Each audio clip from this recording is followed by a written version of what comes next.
Cordial saludo. Mi nombre es Juan Esteban Hernández y sean bienvenidos a mi videocápsula. El día de hoy abarcaremos temas relevantes de la teoría de integración política y económica. El primer tema que abordaremos será acerca del regionalismo versus la regionalización. Para ello analizaremos sus categorías conceptuales y definiciones y también haremos un contraste entre ellas identificando las diferencias que puedan tener. El regionalismo se puede definir como la rama estatal de la integración.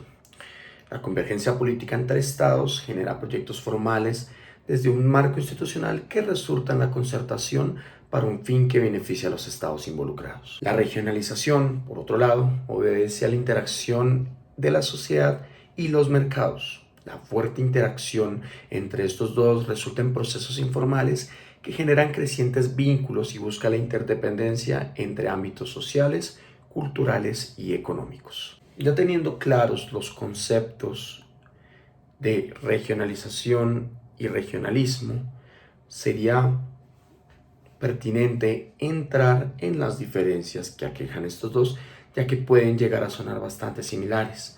La primera diferencia la encontramos dentro de la discusión teórica de estos dos conceptos. El modelo de regionalismo está adjunto a la integración de iure y el de regionalización está adjunto a la integración de facto. La integración de iure es una dimensión institucional de la integración, regida por normas, tratados y organismos que regulan estos proyectos. Por otro lado, la integración de facto es una dimensión enfocada a las interacciones y los intercambios entre mercados y sociedad que refuerzan los vínculos sociales, económicos y culturales. La segunda diferencia se evidencia en el enfoque de estos dos modelos. En el regionalismo hablamos de un modelo top-down, de arriba hacia abajo en español. La convergencia política y los intereses de las élites son la clave de la integración de los estados. Esto se transmite desde el estado hacia la sociedad. Es con eso que se refiere a desde arriba hacia abajo. En la regionalización se habla a cambio de un bottom-up, de abajo hacia arriba. La interdependencia social, económica y cultural generada por las relaciones e interacciones entre mercado y sociedad es la clave de este modelo que tiene como mayor impacto a sus sectores sociales hasta llegar a las élites o al Estado. La última, pero no menos importante, es la categorización de las comunidades dentro de estos modelos. En el regionalismo se habla de una comunidad o región formal como resultado de la vinculación de estados con un mismo fin e interés.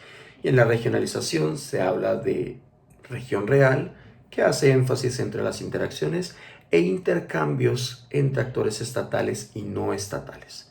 El siguiente tema que vamos a abordar serán las teorías europeas del neofuncionalismo y el intergubernamentalismo.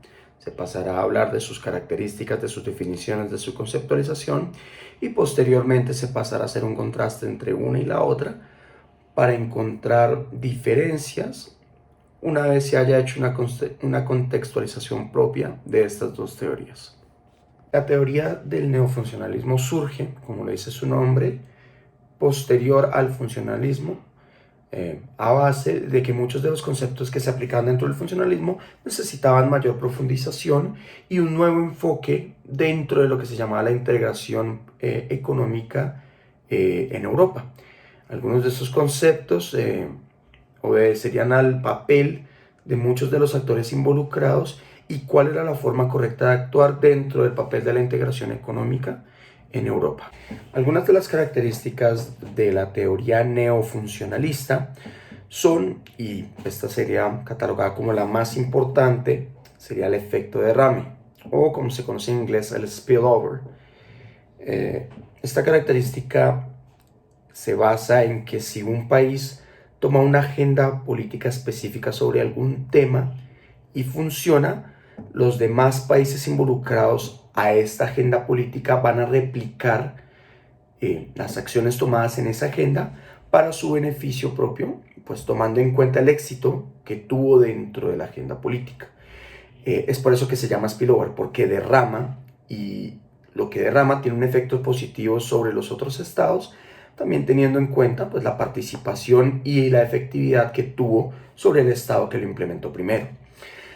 También sustenta la construcción de actores supranacionales, como le decía el docente, dentro del contexto liberal y dentro de que más allá del Estado y de la sociedad, tiene que haber actores externos que influyen sobre las decisiones de este y lo ayudan a congregar a los diferentes estados que están involucrados, pues de una forma directa, con una intervención directa.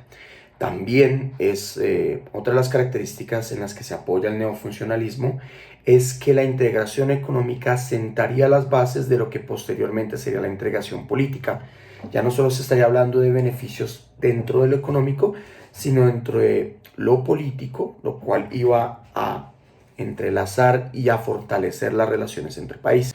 Otra de las características más importantes de la teoría neofuncionalista es cómo la región comienza a constituir un sistema propio basado en las negociaciones y en los intereses pues, que se han dado a conocer dentro de los procesos de integración económica y de integración política.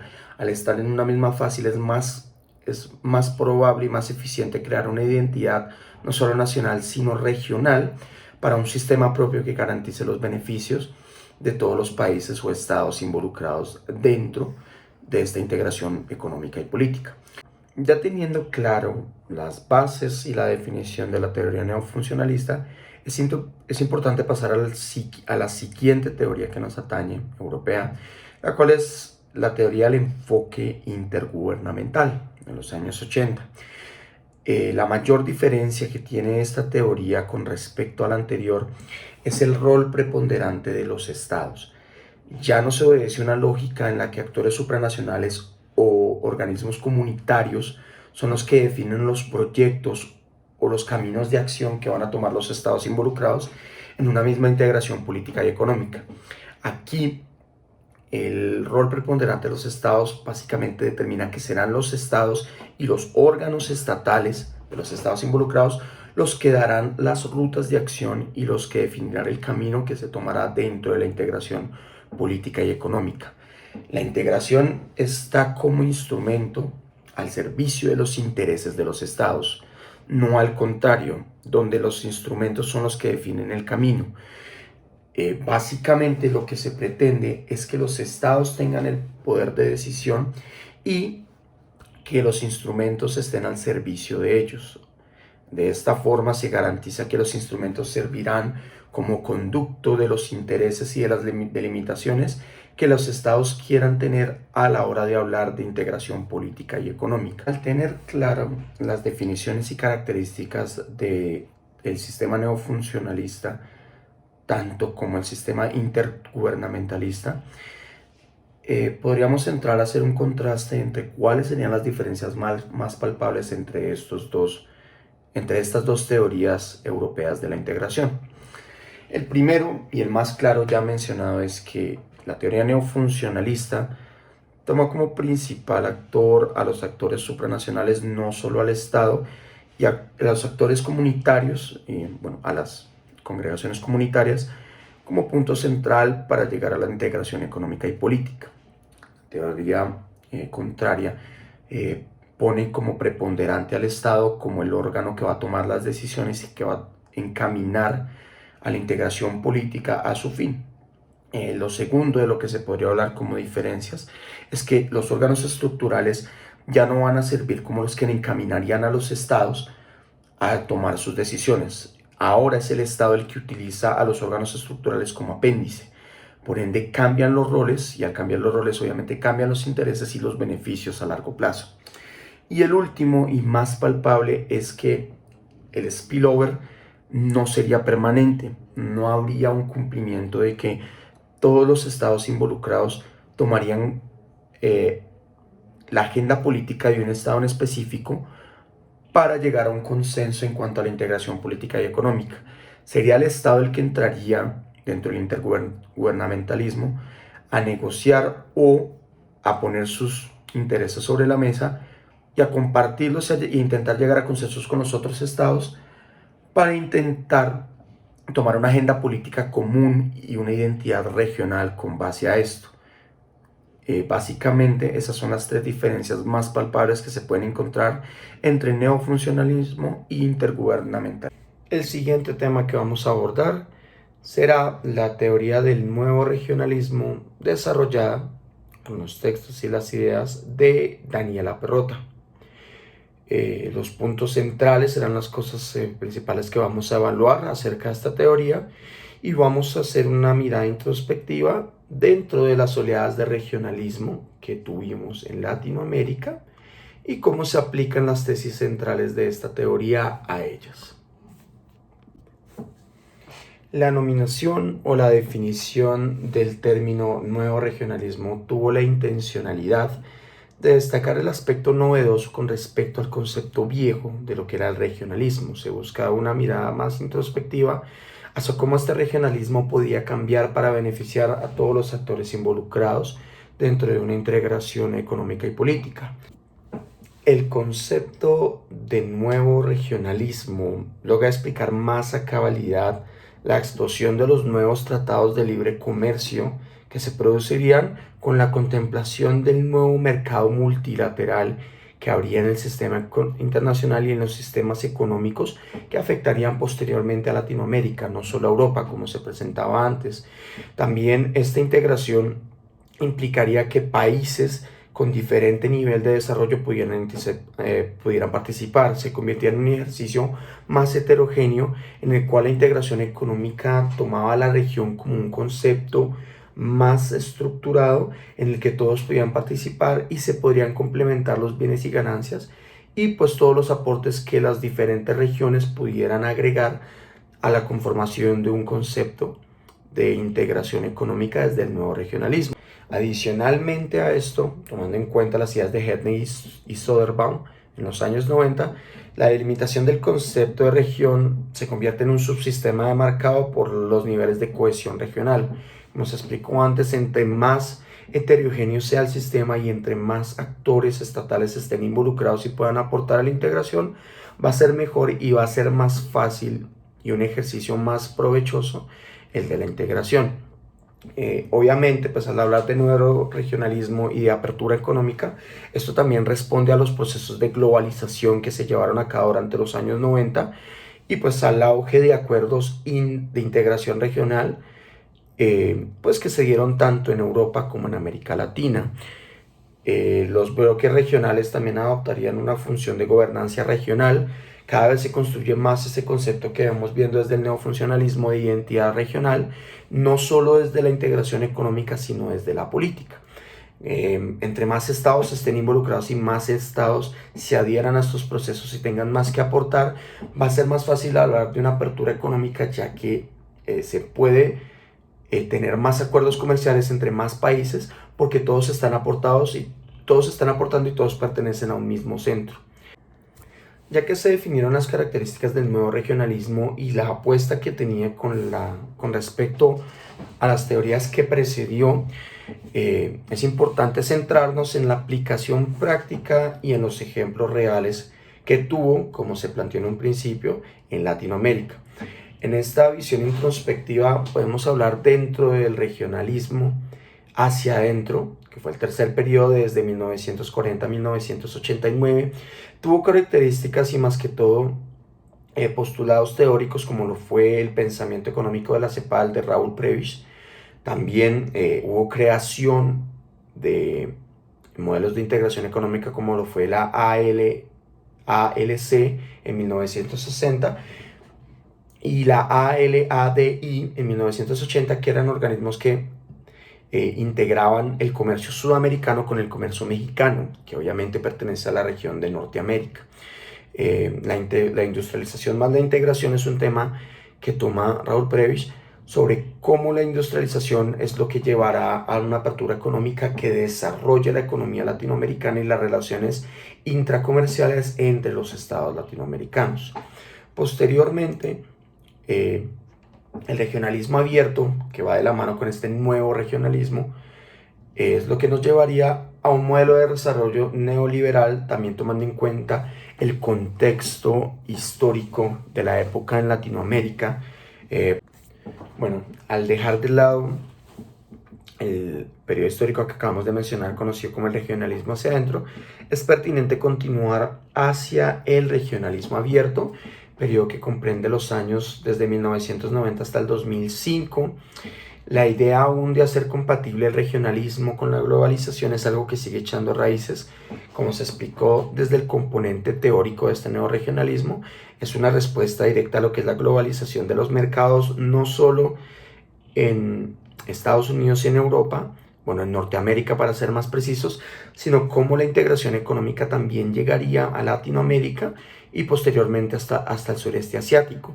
También es pertinente hablar del modelo de desarrollo neoliberal de apertura, que pues posteriormente sería conocido como lo que sería el desarrollo dentro de las políticas latinoamericanas. También pues es importante hablar del contexto histórico que se tenía, de cómo estas ideas echaron raíz por los primeros modelos autoritarios que las implementaron, hablando del gobierno de Augusto Pinochet o del gobierno de Videla en Argentina.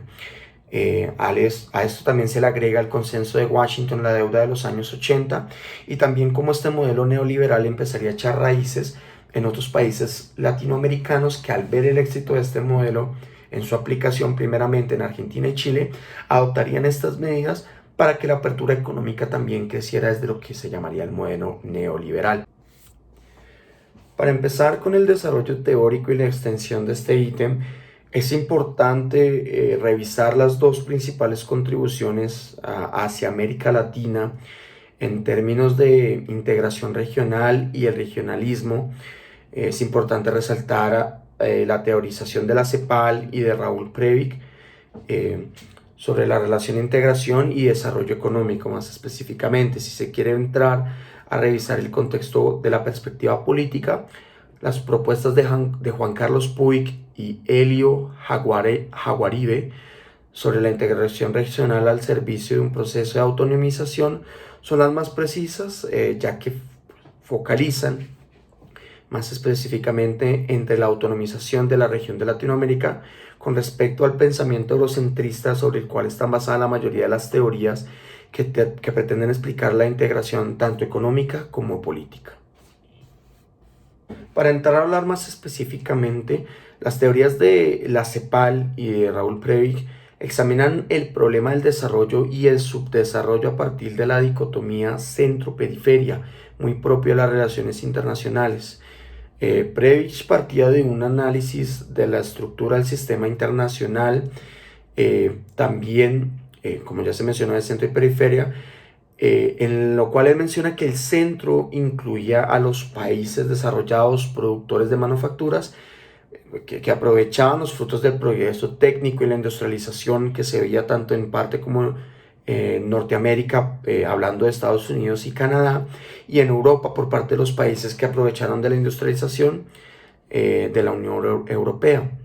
Los países con precios más bajos de sus exportaciones eran los que hablábamos desde la periferia.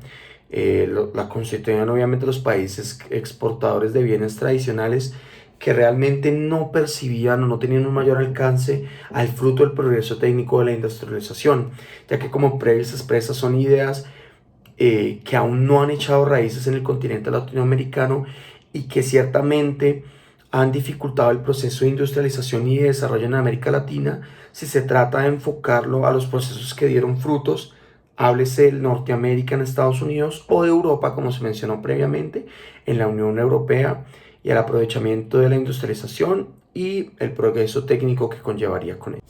A modo de conclusión, por más de que queramos entrar a una discusión teórica acerca de la mirada estructuralista de la CEPAL o los principios de autonomía de Prebic, es importante pues, que por más de que se hayan propuesto en un pasado, tienen aún vigencia debido a que siguen sin echar raíces las ideas de la industrialización y de la convergencia política.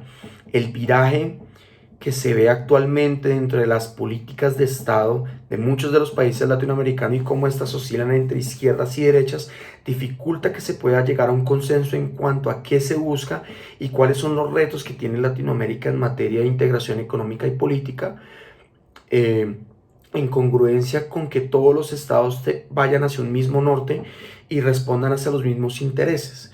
Esto también es la forma en cómo la integración regional puede contribuir a alcanzar nuevas dimensiones del desarrollo basados en el fortalecimiento de una visión multidimensional de la integración, en la que se impulse una dimensión más allá de la social, también la ambiental. Esto también basados en la integración política y económica como base para repensar la autonomía en un marco de una estrategia global de los países latinoamericanos y cómo estas estrategias de integración pueden contribuir en lo que se llama la estrategia de integración económica y política para el desarrollo de América Latina.